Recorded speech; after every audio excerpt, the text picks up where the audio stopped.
The story of Africa is not a monolith. So I wonder if we can just jump right off by saying who you are and sort of a bit about what you do and why you would like to contribute to the nature of that content. We can start on my right. Hi, my name is Aisha. I am a producer and curator. We just produced the first African Arab superhero movie. So, yes. And I'm also producing Yasmina Benari as an art artist and documentary filmmaker. And I'm very happy to be here, and I would like to thank Prudence. Super, absolutely. Me? Sure, whomever. Yeah, she gave you a shout out. Oh, she did, okay. So, Yasmina Benari, I'm a documentary director and I make video installation. I've been working and I've been based in Egypt for quite a while. I'm Jewish Egyptian. And I've worked on the complexities of identities, in North Africa, Morocco and Egypt for a while. And I'm working on my next film, feature film, that starts with my own history and questions the identity of Jewish Arabs. My name is Yusuf Abdul-Qadir. I am here largely for a few reasons. I think primarily because as an executive producer for Saudi short films and then a producer for a series of African-based films, I'm interested in the way with which our stories aren't told, the histories that we've untold, and in particular, the futures that we need to tell. And so I'm working on a production called Silent Void, which is a sci-fi from an Ivorian Danish actor who's also a writer. And the visuals there are quite important for, I think, and germane to this conversation. Okay, absolutely. And it seems like we have quite an interesting blend of I shouldn't say mostly, but North African in terms of Morocco and Tunisia and such. I wonder, given that the continent of Africa consists of 50 plus, sovereign states, I wonder if you guys can speak to sort of misconceptions that is the idea of Africa as a single story in terms of breaking this monolithic perspective. I think this is also very cultural. It has to do, you're talking in the French or European environment, right? Or worldwide environment.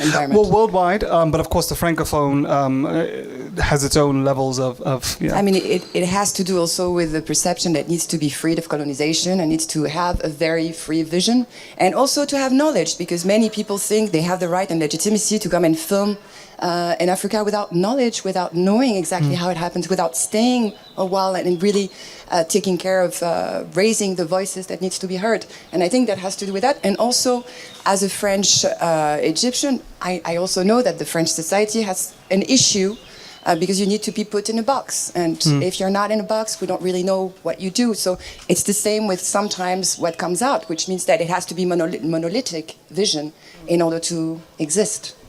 Well said, absolutely. Yusuf, do you have I think in the context of the sci-fi that I'm working on, in fact, the story, the character is a person, the actor is from Côte d'Ivoire originally.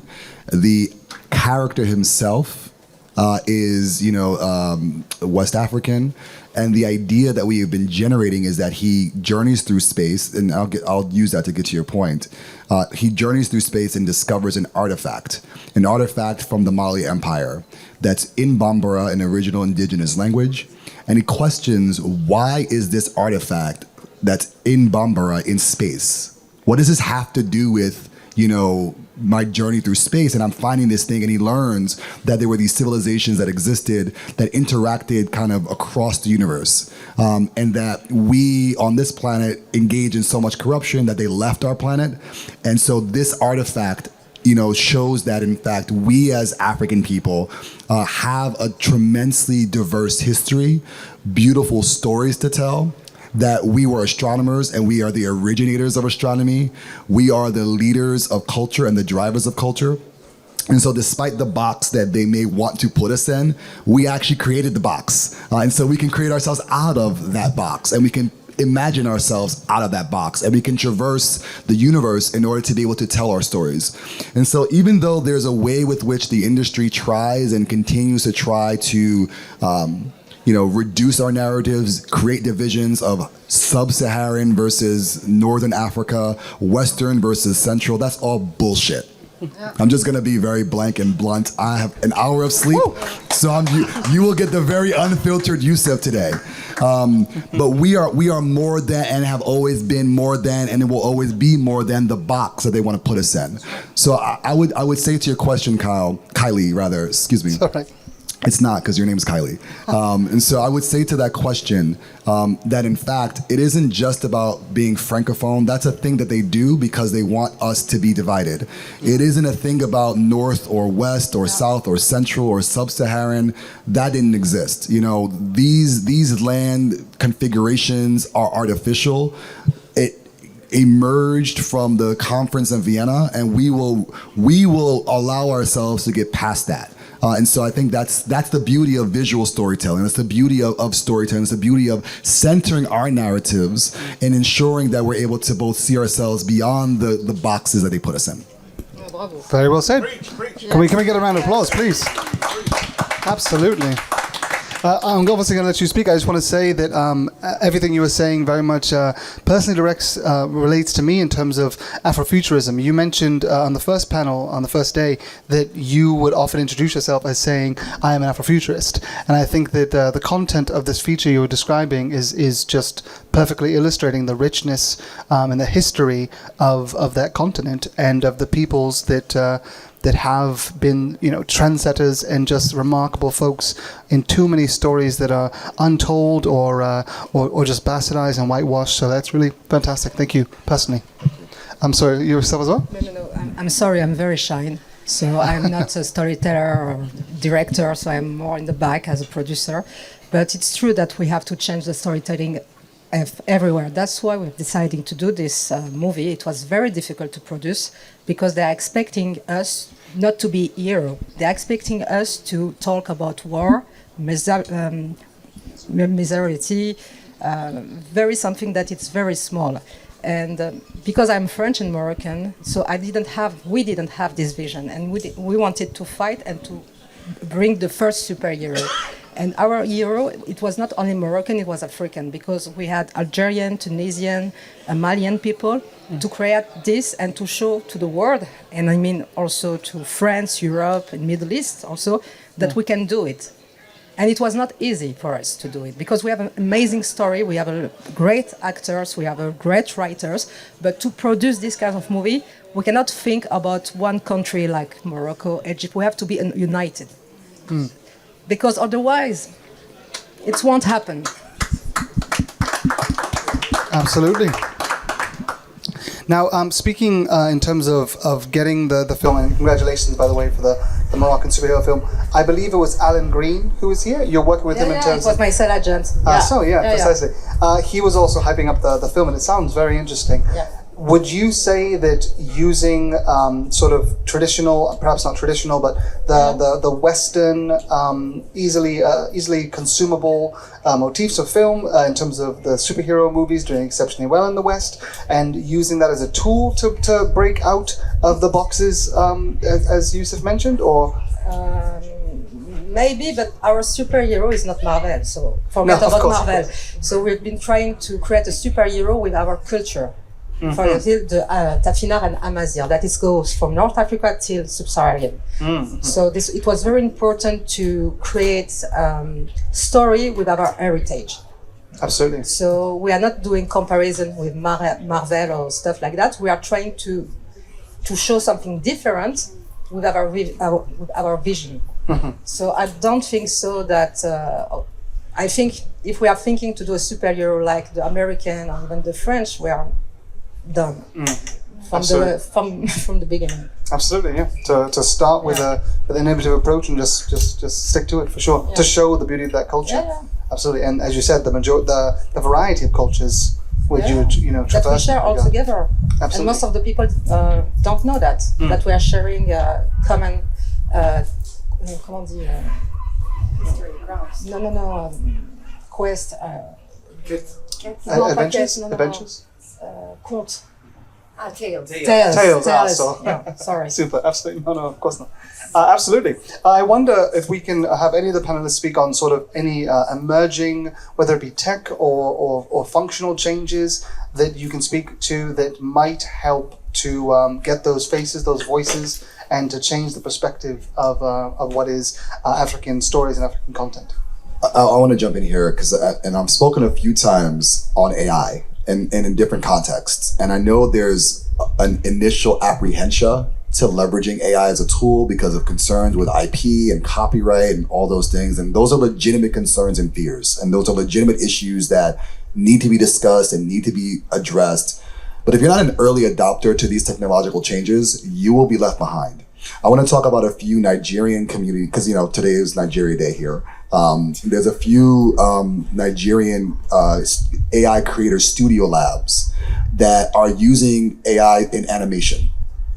And they're doing tremendous work in being able to both reduce the costs significantly to getting their stories to market by reducing the challenges that we experience. Because again, whenever we want to tell our stories, we have to go through a bunch of different hoops, right? I've executive produced, so I was able to say, here's the money, do what the hell you want to do, right? I just want to get your story out, and I want to help you. But that most executive producers and producers ain't about that. They're like, I don't want to disrupt this community. I don't want to offend this person. I don't want to tell the story in this way. Why does the superhero have to be like this? And they want us to kind of reduce ourselves.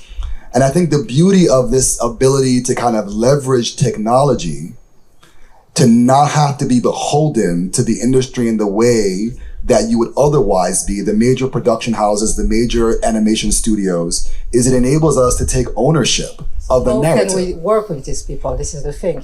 I'm going to give you their contact. Yeah. I'm going to give you their contact because when I was doing research to talk on this panel this week, is when I kind of discovered there's actually a significant number. Nigeria has a lot more than most places. They have about 5 different studios that are leveraging AI, and the graphics look brilliant. They're embracing it fully. And I think the benefit of a forum like AfroCannes is it enables us to connect with one another so that we can collaborate.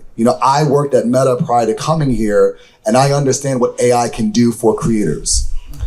Someone else was an animator, and they're able to take their animations and input the prompt to the AI to generate that. Someone else is a writer, and they're able to write the story. And it's being able to bootstrap that together, that technology enables us to make that a bit more cost effective and can increase our ability to get our stories out. And I think that's the beautiful magic that exists with the technological innovations that we're seeing today. Yeah, absolutely. And I think you also, you sort of started with this by speaking about making sure that you're not, cutting away from the art itself. You're using it to bolster your content. As a screenwriter myself, I don't ever have original content written by AI, but I do like to put my log lines, my synopsis and such, I put them up for posters. And we're going to have a panel as well on posters here later today. But for me, it's even helpful to be inspired by whatever's created. It can sometimes facilitate direction, or it can just get the juices further flowing where I might have not been able to visualize as concretely something which was just brought to life by a AI board. And I wonder if you've experienced anything, whether it be technology or process innovation within some of the systems you're working in. No, not at all. No. Because I really make author documentary. So there is, there are. How could I say, original visions or visual flirting with fiction sometimes, but no, not but I was going to say I could share what you were saying, which is how many times have I found myself in front of a producer with something really written on the story to tell, and he tells me, I think, okay, maybe it's a good idea, but you should not have just one character, You should have 2 or 3, and you should add this because this will be great for the French market, and this will and this will this. And I think it also has to do, as the author here, in also in the panel with you, it's also from up to us to be brave enough to say no. I think sometimes, also. I think I would like to invite the director of Atoman. Oh, so yeah, that is here because it's more creative, for the storytelling. Mais tu vas traduire. Je te traduis, moi. Yeah. He's showing support from the audience, for sure. Absolutely. Well, I wonder if just in terms of the audience that we have here, we have fellow filmmakers, I should say, and I wonder if we can just try to draw from some inspiration and draw some questions from them, if you guys don't mind or so. Sure. Super. Does anyone have any questions or so? Ernest, I think we discussed. You had a question? Many moons ago. Also. Well, either way, I just wanted to put it out there because for me personally, the conversation that we're having around visual storytelling is one that's always adapting. It's one that you have to be, as you mentioned, aware of, or not always on the cutting edge necessarily, but to be kept in the loop in terms of where technology is going, because you will just be left behind if you don't adapt, or at least attempt to abridge it to what you're actively working on. May I ask, in terms of development you guys that you may have in the future, are there any problems that you're seeing fundamentally when it comes to government policies or anything which is a hindrance to production, whether it be documentary or otherwise, that you're experiencing at the moment? What do you mean by policy or the government? Well, I mean to say, for at least in terms of documentary, depending on where you're filming, there's often a lot of regulations, a lot of rules, in which they can sometimes be a bit more strict in terms of what you're able to, whether it be film or release. I know that I've worked with a lot of Chinese producers in the past, and they have like a tick system with what you're allowed to submit. And when you submit it, it then goes to a whole different I will say in forum. Morocco, if you don't speak about the religions, it's fine. I will Also, say that.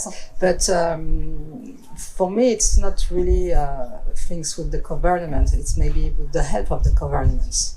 So how we can make the development and where we can find the money. This is really, for my position as a producer, this is really this thing that we are trying to change it. Also, for example, when we did the film, the VFX, it's not considered. There is no contract for the VFX artist in Morocco. Oh, okay. So it's very difficult to have funding for a job that it's not exist. So there is a lot of stuff that it have to be managed. I mean, I will talk about Morocco because I don't know what's happening in Senegal, in Africa, in Nigeria. So. Sure. And we can definitely come back to Morocco shortly. Oh, we actually have a question from the audience. So. Yes, sir.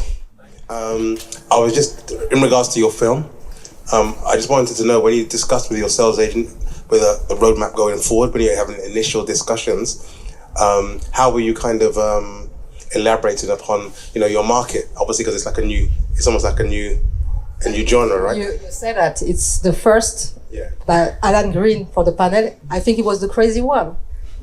Yeah, because he said, let's go.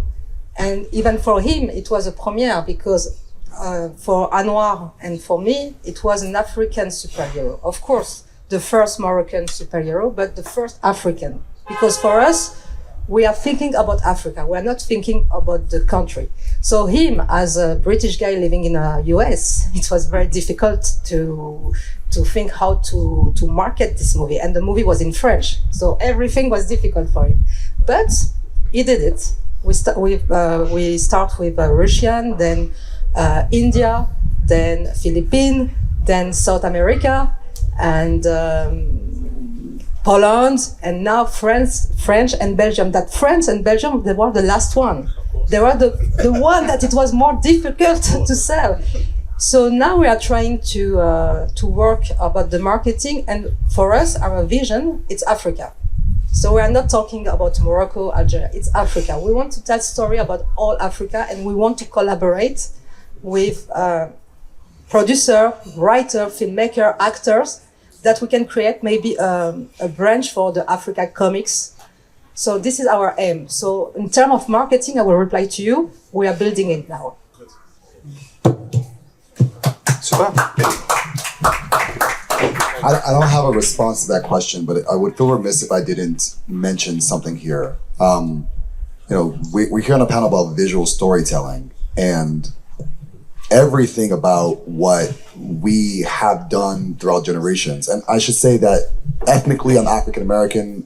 My ancestors were trafficked across the Atlantic stolen from our lands, extracted from our communities. We were brutalized and destroyed, yet we've overcome that. And we continue to thrive despite it. Every effort that's been made to try to repress and reduce us. And the same thing is the case on the continent. And what I find important in visual storytelling, and in fact, I'm writing a series called Mansa, and the first scene is a visual scene. You know, a part of what I'm trying to do is disrupt this idea that Western civilization is the progenitor of history, is the driver of culture, is the driver of civilization, that they discovered America, etc. You know, when I tell the story of Mansa Musa, I begin with his uncle, Abu Bakr II. And I start with the fact that Abu Bakr II sent a fleet of 20,000 ships to America, what is now America. And the first scene are those ships in the ocean for two reasons. First, my ancestors were trafficked on ships to America. And second reason is because those fleets that were sent to America, only one returned. And that one that returned, Abu Bakr II then went on a 100,000 fleet expedition to America to disrupt the idea that America was discovered by Columbus. Because everything that we can trace in this current iteration of the world that we exist in begins in 1492. But in 1340, in 1320, in 1310, we were already in what is now America. Columbus wrote in his journals that he'd already seen Africans there. This is in the historical record. You know, you can go to the archival history and you can read it, you can see it, you can smell it, you can taste it. And I begin with that image, those scenes, the first scene begins there because I wanted to disrupt the images that we already tell ourselves about who Africans are, what we can do, and what we can achieve. And when we can begin to understand that we are astronomers and have always been astronomers, that navigation was only possible because of us, then we can begin to tell ourselves a new vision for who we are, who we've always been. And so, Kylie, I think the theme here I'm trying to get is images are powerful.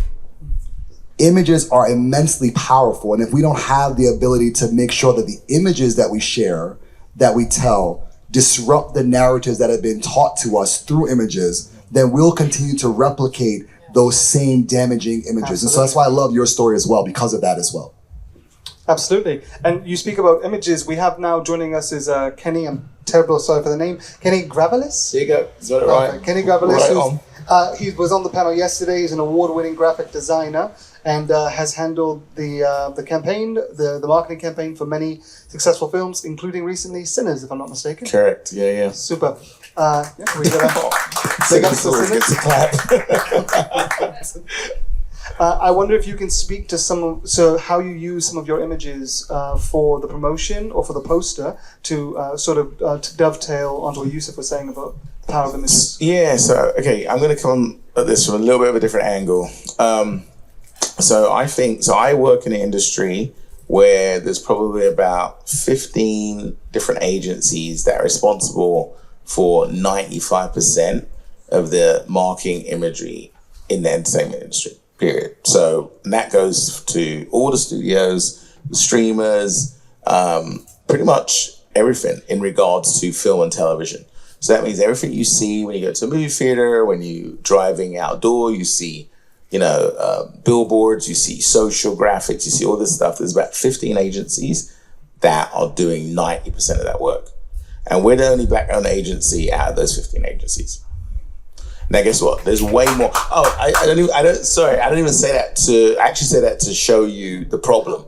Yeah, I appreciate the clap, but my point being there is to show you the challenge. So that means right there, obviously, how much content is coming out that is made by people of color. So what does that tell you? Obviously, we're not doing everything.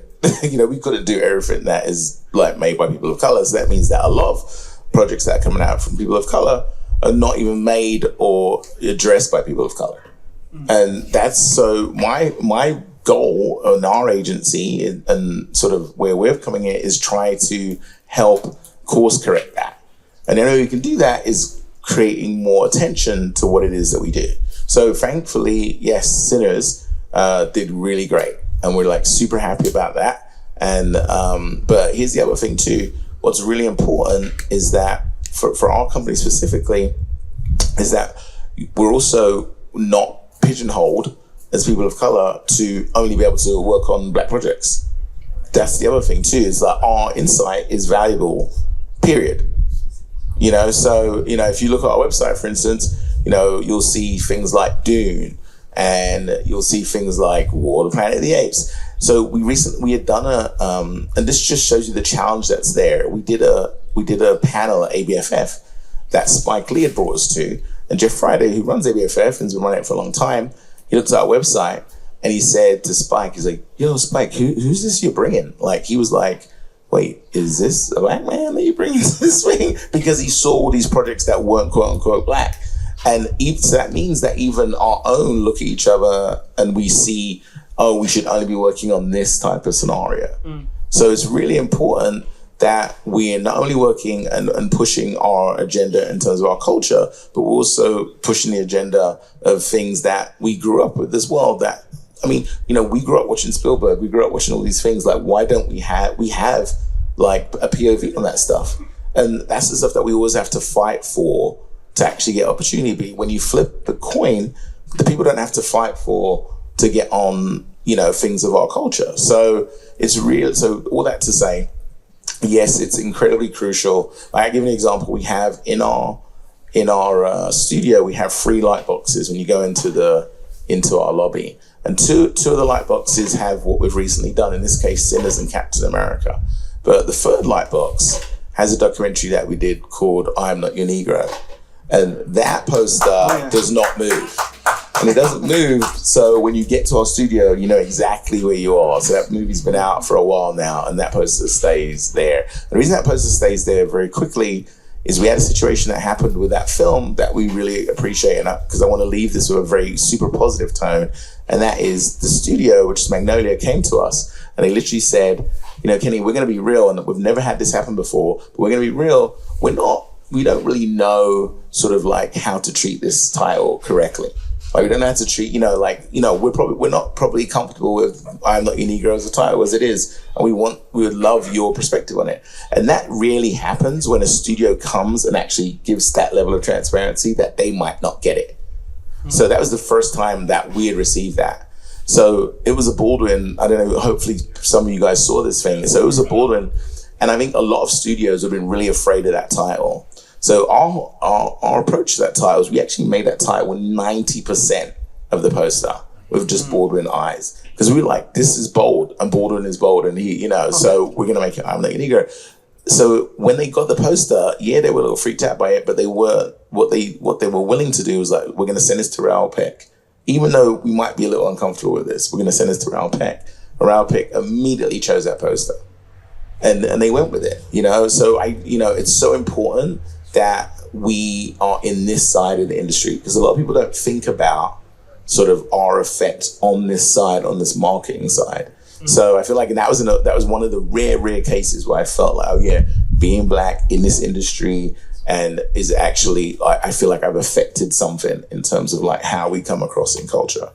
And hopefully I've done it more than that, but that was one I could really sort of nail and like quantify.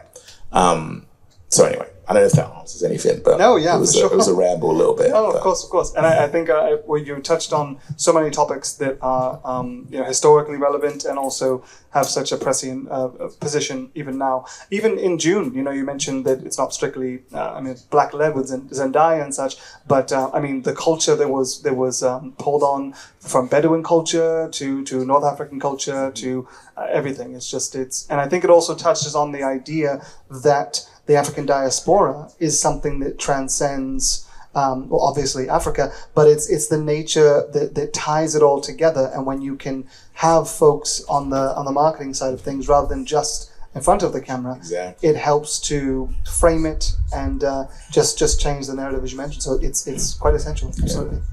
Yeah, and I think speaking up is really important too. And I think sometimes it's hard. What I've realized, it's harder sometimes for people in the house. Like, I'm the only Black executive of Sony, like in a room to actually speak, because I really realized that the level of pressure that person's under, and we kind of need to have grace for it. But I feel like on our side, we're the agency. I think that's where it becomes some responsibility of us to speak.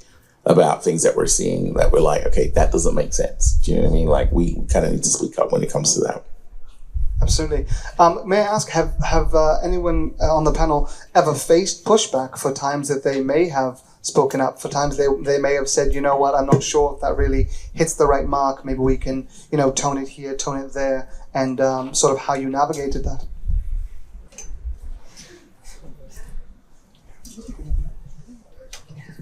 Thank you. Well, as I'm white, so I'm not sure I have the legitimacy to really know, but it's true. I mean, Sure. I feel African, and my identity is African in the sense that I've lived in Egypt over 10 years, and it's my roots. But anyway, to come back to this, I'm working now on a film that's very political. And this is very difficult to fund. Very difficult also to defend sometimes, because when you talk, I know it's not, and it's very difficult right now, but I think it's necessary to talk about a different narrative about Jewishness and Jewish identity that doesn't agree with what is going on and what has been going on for 75 years in Palestine. And this is very difficult in some environments to defend. Very difficult, and in France, above all. I mean, you know the narrative that's going on right now. So it's, I think the main issue is political. And again, to be, I liked what you said about gold is bold. Right? I love that. I think we all need to be bold in the way that we can, to raise our voice and to say, this is not okay, this is not done in my name, this should be different. And to change the narrative and to just say another, So to choose what we want to say, that. Of course. And how we want to do things, and how we want to produce, how we want to direct. Yeah, we've closed a lot of doors because of of that. And that also makes it more difficult when you really stand up for your grounds and you don't want to do things differently. Not only in terms of funding, but in terms of career. I mean, basically. Yeah. I mean, we've touched on this topic so many times throughout these days and on panels where it's very much a people's industry. It is who you know, it's the relationships that you make, and perhaps more importantly, the relationships you continue to maintain.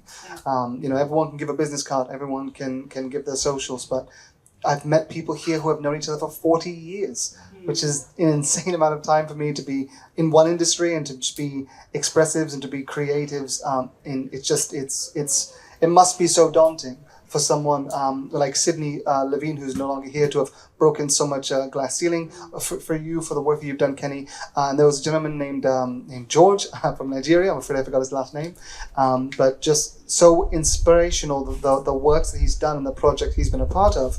And as he's speaking, he's able to refer to all the people that he either helped or was helped by on his way up. And it just speaks to the fact that we need to look, to our left and to our right for the creatives that we will work with to be able to produce the content that has the chance to, show us all in the greatest light. I think we don't have to adapt. They have to adapt. Absolutely. Absolutely. 100%. Yeah, it's true. I'll just say quickly, I'm the most junior person here on this panel. Like I've only been in this industry since November. So I'm not award winning. I guess one of the films I executive produced won some awards, but I am not at all like an expert in this space. But what I will say is, I think cultivating the relationships, this being my first time in Cannes, I will be honest with you, it was very overwhelming. And I have to give it up to Prudence. And I know that she doesn't like that attention. But if I didn't meet you at Red Sea Film Festival, I wouldn't be here. I would have told myself that I don't have what it takes to speak on a panel, to have a conversation in the way that we're having this discussion.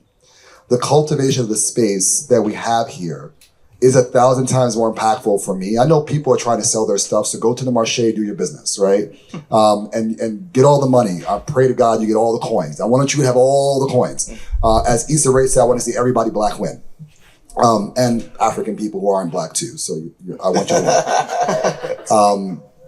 But it is the intentionality to push against the current that I think brings us here, and the space that you cultivated, Prudence, is essential. And so for me, I think what I'm taking away from here is both being energized and excited about continuing despite the pushback. It's not easy to leave a job and a career when you got a family to take care of to pursue a passion.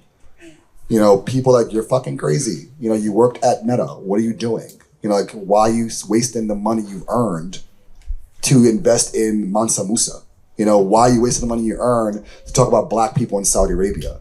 Why are you wasting the money you earn to do these things? Why are you Jewish, Egyptian, French wanting to tell a story in a way that's not me, by the way, that's her. In a way that in a moment post October 7th, that the entire industry, the entire world is trying to cause you to tell what we're seeing live happening in front of our eyes isn't real, and to try to give the historical context behind the generations of issues that have been emerging.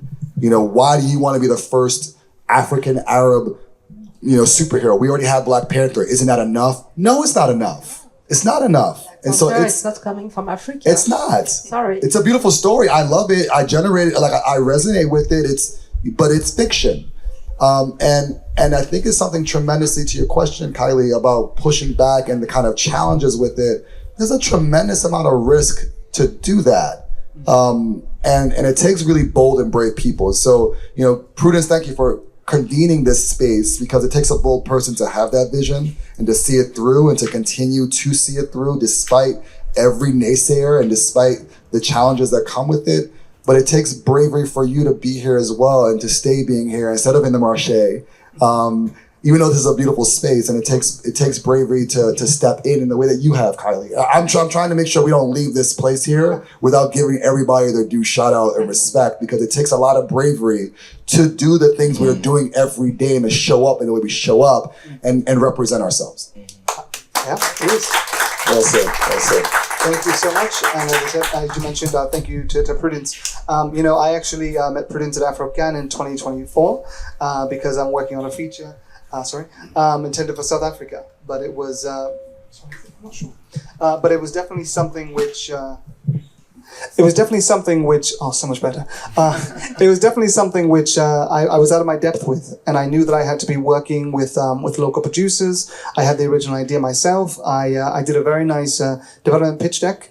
I have a good plan. I have a route to market. I have a budget. I have everything sorted, but it was all hypothetical, you know, and I wasn't sure where I could ever meet people who have worked and do work in the South African market.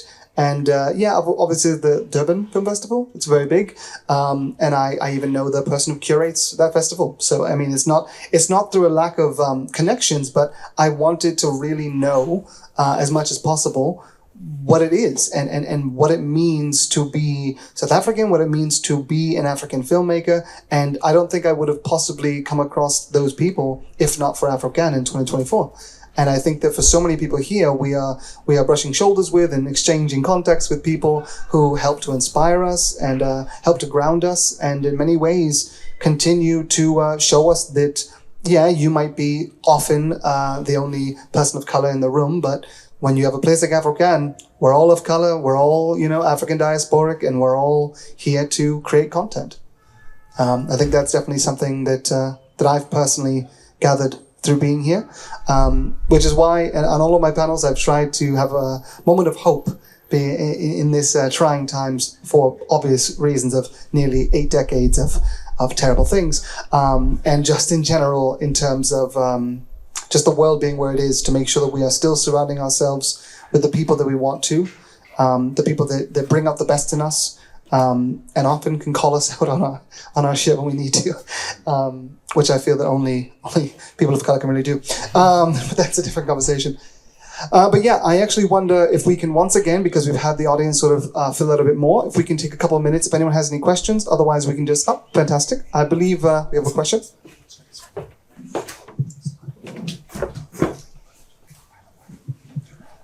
Bonjour, je vais parler en français, je suis plus à l'aise, ou en arabe, comme vous voulez. Et je vais me faire traduire par Yasmina, si elle veut bien, tout à l'heure. Alors, la première chose, c'est que les pays africains, majoritairement, si pas tous, ont des accords de coproduction avec la France ou avec l'Angleterre, avec l'étranger. First thing is that most Arab countries have co-production agreements, right? Africans, have co-production agreements with European structures. Tout à fait.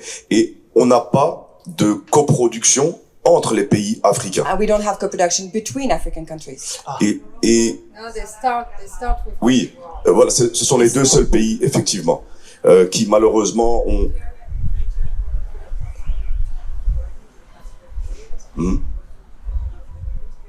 D'accord. It's new. Yeah, I should also say South Africa is working with Nigeria as well. They've tried many times, but it may happen in 2026. Fingers crossed. And don't Okay. forget Egypt. Huh? Oh yeah. Et l'autre question, c'est, y a-t-il un syndicat des cinéastes africains?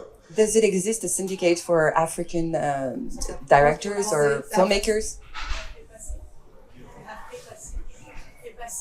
FEPACI exists? A mic. Ah, tiens.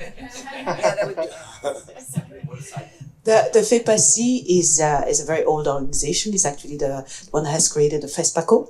All right, FEPACI is the Fédération des African filmmakers, but the challenge with them is that they operate mostly in the French-speaking side of things. Right. Right. But they do have different chapters all across the continent. But there are some associations existing that federate filmmakers across Africa.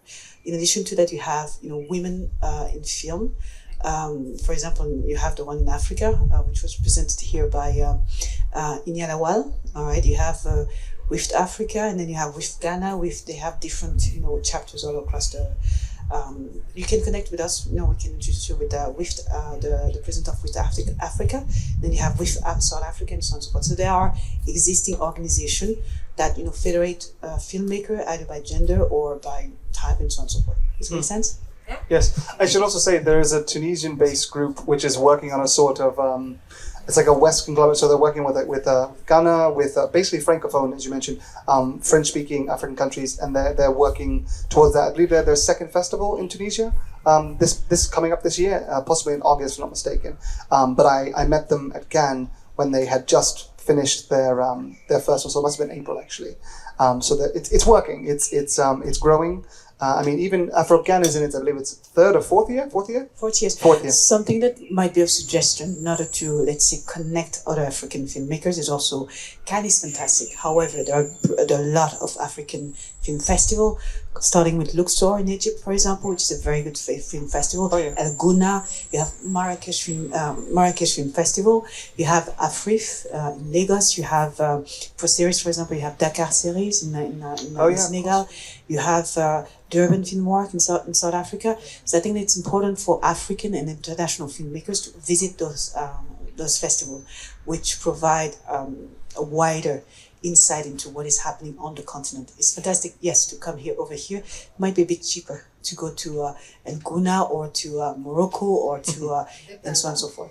Yeah, I mean, absolutely. I think that does also call into question the other issues in terms of travel, in terms of costs, and opening up borders would also be helpful in that respect within the African continent in general. There is this, I think that the African Union recently have been working for the past few years on what we call the AFTRA, which is the African... AFCTA, yes. Yes, which is meant to actually abolish actually to facilitate trade and transport in transport human, yeah, absolutely. However, because it's 54 countries, it takes time. However, I think that people can already start, going around and connecting. Absolutely, yeah. And I'm certain that within your respective African countries which you've worked in, surely there's been consistent work within partners or just connections, often francophone in general. But in general, it just helps to be able to bolster your own local and country's resources with that of any larger consortium, which is, as we said, still growing. Second year for this Tunisian, fourth year for AfroCannes. So let's just keep showing up and keep doing what we can. Any other additional questions in the audience?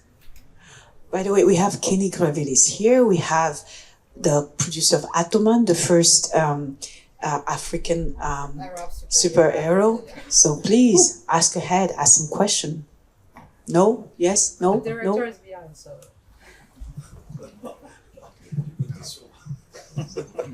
Je peux me questionner sur mon propre film.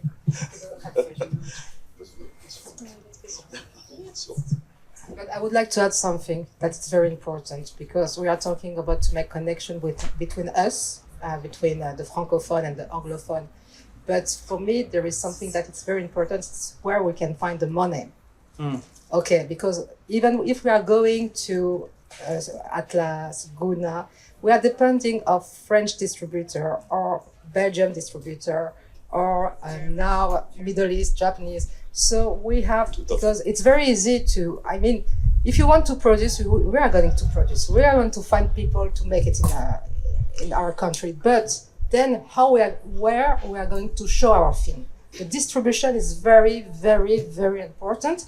And it's very difficult if you don't have connection, if you don't have people, to find, first of all, someone who will believe in you and put your movie in Africa. It's fine, but also in the States, in France, in UK, in Middle East, because we have story to tell. We don't want to receive only the story from some people. And also when you are talking with producer or distributor, they tell you, okay, if you want to do this movie from Africa, you have to tell this story. Okay? And if you said, no, we wanted to tell a story about something positive for the kids, sorry. Oh, go ahead. Sorry, go ahead. No, so it's very, I mean, it's not easy, but we have to find a way to collect money and to support each other. Otherwise, we will have the same story all the time.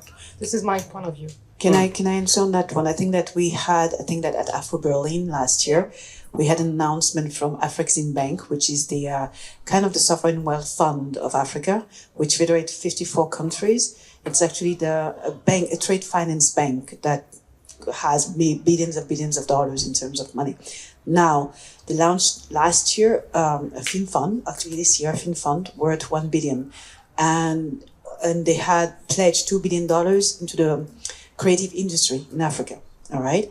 Now, that money is meant to be allocated to developing initiative or producing film or even creating a distribution network.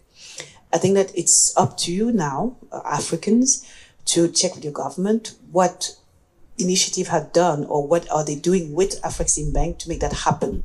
Because the announcements have been made, but what is happening on the ground? Because as far as I know, African Bank has offered financial instrument and facilities that usually required collaterals and so on and so forth to get the money. And that usually can be afforded by established filmmakers. Someone like you, for example, can get a grant or whatever from African Bank. But if you have to pass by my government to do that? I think that you can go directly. I think that you can go directly. I think that you can go directly. I think that you can go, because I'm just giving a gist of what, I've read and what they say and so on and so forth.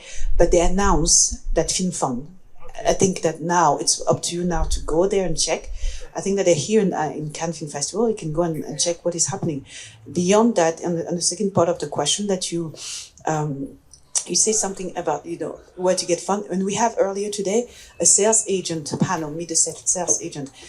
What was the very striking and interesting thing was the fact that there was no African sales agent. Yeah. You get me? So is that an issue? What does it say about the state of the industry? The interest of African film, or the fact that there's no professional who knows how to sell African movie? I think that we go back to design and the connection between visuals and graphic design. I think also, because they explained that during the panel, is the fact that many of the African movies sometimes have hard time to sell, to cross over because of the visual. So that the beginning of answer that I can give. No, for sure. We have one more question, but I want to also just very briefly touch on that, because I just feel as though I've collected a bit of information from the previous panels and the people I've spoken with, and it just seems like. Sorry. Yes, of course. Sorry, that was it. Yeah. It just seems like there's an understanding that there's an infrastructure problem. Everyone knows this. I mean, outside of South Africa and such, there's an infrastructure issue with exhibition, with distribution, and with eventually coming down to the streamers. But I think that The bigger point is how to also be aware of any of the cutting edge, any of the new technologies, new platforms, and new ways of doing it in non-traditional means. Because we've had Amazon pulling out, we've had Netflix pulling out of some countries in Africa. So even what has become standard over the last 5 or 6 years may be changing in the next. So in addition to obviously making sure that we establish these relationships, it's also important to be on the cutting edge. I forget which country it was, potentially Ghana, that was, you're hearing it still, right? Potentially Ghana that does most of their content consumption by prepaid phones, and then they watch the streamers pay for the phone contracts. So then you buy a phone with prepaid amount to watch consumable. Say again? Namibia, perhaps? Okay, could be the case. But I looked into this as a very fascinating model to follow for the future, particularly in places where there may not be the infrastructure that's required. So it's staying abreast with the new information, the new tools, and the new technologies as they advance. But sorry, so you got a question? In relation to the money question you asked, Afro Bank, they have that event called Canex. I think it's in September of this year, the first week of September. So you can apply to join. They have like a production money fund situation going on. However, in terms of disbursement of the money, from what I've heard from people even inside, not a lot's happened, to be fair with you right now. But that's very political. But I think that's the best place to go if you want to try and get some proper money on the table. That early September in Algiers is the one. And two, a friend of mine was a programmer in the London Film Festival dealing with African film, and she left after 10 years because she said that a lot of the content she was seeing was just so negative. Because there's a selection process where maybe the production companies or the funders, they're only looking for certain stories coming from the continent. So that's another issue that we have to deal with. I mean, we want to leave this in this is a series of discussions to Afrofuturism, right? And I want our future to be positive and bright. Obviously, we want to recognize the challenges we have. And I said in an earlier panel that I spoke on that when you think a particular way, your brain wires itself for that thing to come to existence. So if you think there's a deficit, there will always be a deficit. We can acknowledge there's a deficit, but there's actually a lot of us that can change that. And I think we need to begin to shift in from a deficit poor perspective into, an abundance rich perspective, because we have rich stories. Yes, there are challenges with infrastructure. There are challenges with financing. There are challenges with visual effects. There are challenges with people blocking us. But there's always been challenges in the last 500 years that we've overcome. It wasn't easy for Harriet Tubman, and I referenced her as an Afrofuturist because we always think Afrofuturism is just sci-fi.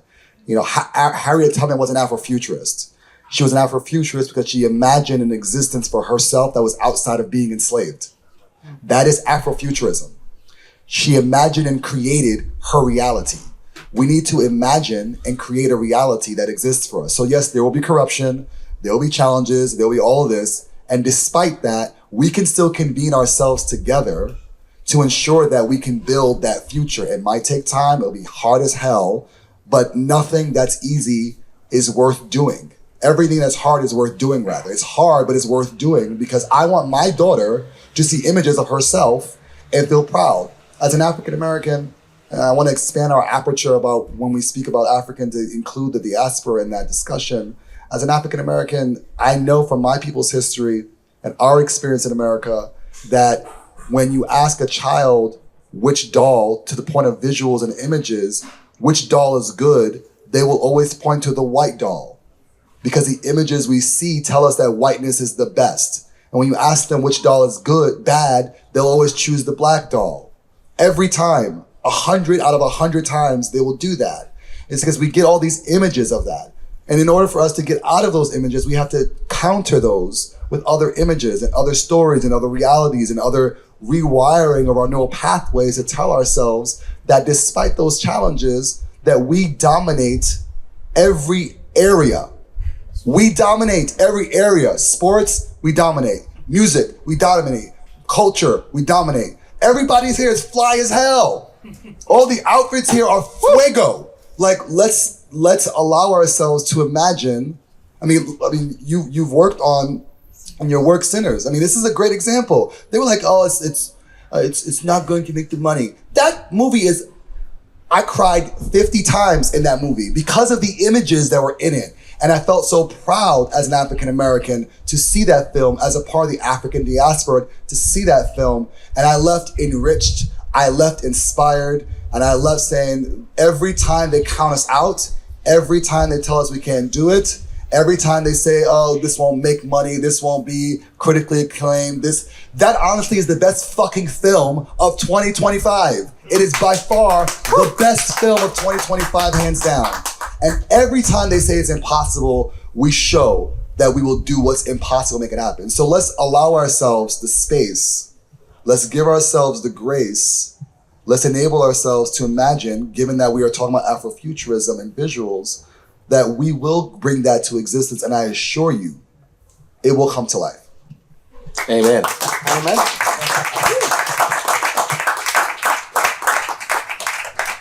I mean, absolutely well said. I wonder, in terms of just to piggyback off of the Sinners context, I wonder if, Kenny, you can speak to times where you had to persevere through people saying things, as Yusuf mentioned, like it's not going to make its money back, or we're going to have troubles here, here, and here. Could you make this change, that change? And I wonder if you can speak to that.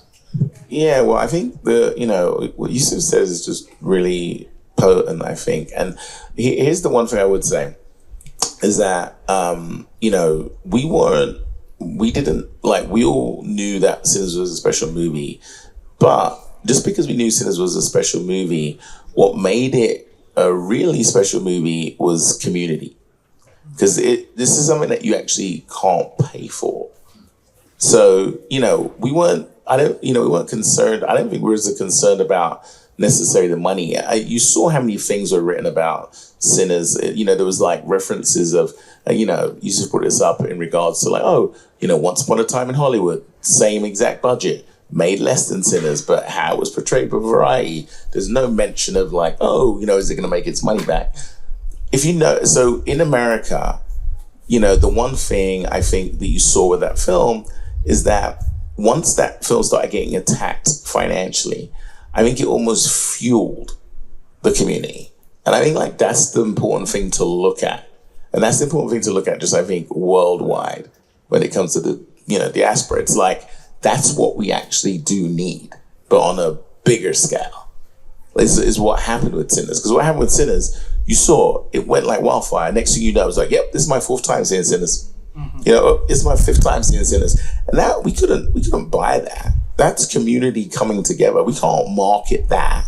Ryan will tell you that. Like, that's community. It's the same way when Black Panther hit. Like, that's community taking over, culture taking over. Because that's what basically happened in America. Culture said, we're backing this. This is representing us, and we're backing it. And that's what needs to happen. In all fairness, it wasn't so much, we weren't, Ryan, this was Ryan's show. He didn't, Warner Brothers, I said this in a post, Warner Brothers put their whole chest into this film. Like, they put money into it. They were like, yep, they put money into it. It wasn't, Ryan's proven, like, he's done the work. So it wasn't so much that. It was more so the community and how they responded to it. And I think, like, that's the thing we need to pay the most attention to, kind of beyond the money in a way. Right now, of course, it's $300 million, which, we're going to say. But I think we really need to look at the community and how the community has affected that film. Because I don't think, that doesn't happen all the time. And it needs to happen more. And I think that's really, like, the key. For sure. Absolutely. And you touched on Ryan Coogler. For me personally, I've been following him since Fruitvale Station and so on. And I was just describing it. There was someone in the audience not too long ago who, after hearing you speak, I believe it was on day 2, about Sinners, finally went and watched it here in Cannes, actually. Oh, wow. And she said that she loved it. And I asked her, and it might sound like a silly question, I said, was there a lot of black folks in the audience? And she was like, no, it was like just 4 of us there. And I was like, I feel like I'm glad you enjoyed it. But there was really nothing better than just being surrounded by people of color and just everyone moving with the rhythm of the songs and of the different scenes. And it's it really does become so culturally not creating its own zeitgeist within the culture. 100%. And that's something which definitely transcends. But one thing I want to talk about, one more thing about Sinners, I should say, is about the marketing. Right. Because for me personally, the vampire aspect of things was incredibly undersold. Yeah, we underplayed it. Yeah, for completely. sure. Yeah, I think part of that was the strategy with that, at least from Warner Brothers, not even from Ryan in the beginning, is that he keeps on, if you listen to interviews with him, he'll tell you that he wanted it to be like a full meal. Like, so if we felt like if we pushed the vampire right off the bat, then people would have just like immediately like made it a vampire film. But if you, once you see the film, it's more than that.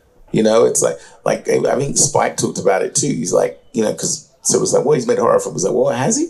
Like, it's like, there's like, you know, there's a bunch of genres in there. Do you know what I'm saying? Like, even if you look at IMDb, it calls it drama, action, thriller, horror. Like literally, that's what it has. So you can look it up. Like, that's what it says, right? So, and that goes back to Ryan's whole full meal idea. You know what I mean? And like the idea of like going to the cinema and getting a full meal. So originally it was called Grilled Cheese was the code name that was how I knew. It's funny, that's how I knew the film for like the first 6 months. It was called Grilled Cheese. It wasn't even called Sinners. Shame it didn't keep that title. I know. But the reason why he called it Grilled Cheese, apparently, and I didn't speak to him about this, but I heard him talk about it. But he was like, you know, it's kind of like grilled cheese is something you can have quickly, but it's always good. It always feels good. You know, and that's why he called it Grilled Cheese. But, you know, we've been working on Ryan's films actually since Fruitville Station. And one of the things I never forget, you know, on Fruitville Station, we got notes from him, and he was only 26. And I remember he gave us notes on the poster, and I remember thinking, oh my God, like these notes are amazing for a 26-year-old first-time filmmaker. So, and again, he's actually been really supportive of us working on his films as he's grown too. So it just shows you how important community is in general. And we need to, you know, and I think that's one thing about Ryan. I think Black people in general are proud of Ryan. And I think that they want to support him because he does bring the community out when it comes, because he's so authentic. And I think Black people connect to that. And that also comes out, of course, in his films. So I think, you know, we need that for just beyond Ryan Coogler. You know, we need it for the Ryan Cooglers to come, if that makes sense. Absolutely. The Ryan Coogler is in this audience now. Exactly. Absolutely. And those here at AfroCannes. And one last thing I'll say is just that we mentioned so many times, you know, people industry. He's worked with so many of the same people, the same DP, and just it helps to maintain those relationships through the struggle, through the filmmaking process. It's, you know, obviously something that we're all striving to do.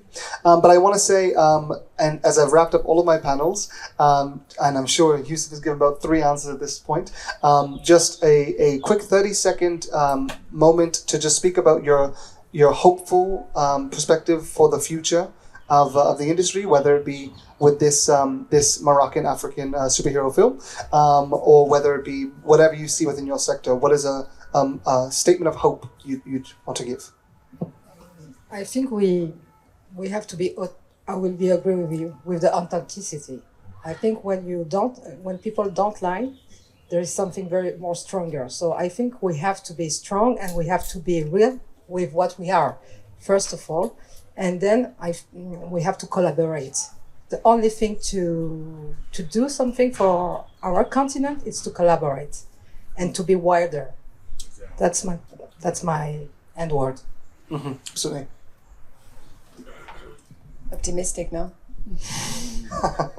No, I think that it's a very, very terrible times. It's very hard, but the good side of this is that it is the end of a certain amount of dominations. And that gives me hope for future storytellers and future youngsters, and that will be able to work in a different setting, whether women also, because I mean, this is also still a very strong issue. I mean, I've been treated, just a parenthesis, but I've been treated by collaborators in a way that I'm sure they would never have treated a man. And this is constant. So I think that all of this is changing, and I'm quite optimistic, despite of the world we live in right now, we're shifting to something else. And I'm hopeful. I hope I'll see this soon. Absolutely. I'm optimistic, that there'll be more creatives of color in our industry, specifically in my industry of advertising design, that are able to represent our culture in an authentic way. And, we're trying to push that agenda. And I think, movies like Sinners, people like MPJ and Ryan, these guys are also about that. And I know that personally. So I'm excited about the future in terms of bringing younger talent into this industry, in terms of marketing it in a way that really speaks to us. Absolutely. There's and I spoke a lot, so I was trying not to say something, but you said something that made me want to say something. There's a notion on the continent called Ubuntu. I am because we are. And I think what, for me, is the takeaway is that we need to invest in each other. You spoke about community and how that the power of community really is what drives the ability. First of all, beautiful story. Do your homework. Get a good story. Write it well. Do it good, because we can show up and we'll also be like, that shit was trash. We also are very transparent people. But we're here, and the purpose of this space is to build connections. So I met Prudence at Red Sea. I met, 2 writers at Red Sea, and I started pitching their stuff because they were like, you can tell my story. Like, I wrote it, but I'm not the best salesperson for this. And I became the producer fundamentally because I was like, your story is great. People's got to hear it, and I'm going to sing it to the world. Right. And so if you are a person who knows someone here or you met someone here, share their stuff. And that's the thing that gives me hope, are the relationships that we're cultivating because of the way that we've been boxed out. And I get hope because that shift is, I'm a political scientist by trade. I study these things. The shift happened. The world is just catching up to the shift. We're already there. And so it may not feel it, but like that, the shift has happened. The shift is there. We're already in the future. We need to just tell ourselves that we're there and we'll be there and we'll gravitate towards that, because the world, as Paulo Coelho says, the universe will transpire to make it happen. And so let the universe conspire to make it happen. And that's what makes me hopeful. Absolutely. So a round of applause for that. And can we please give some round of applause for all of our guests, all of our panelists?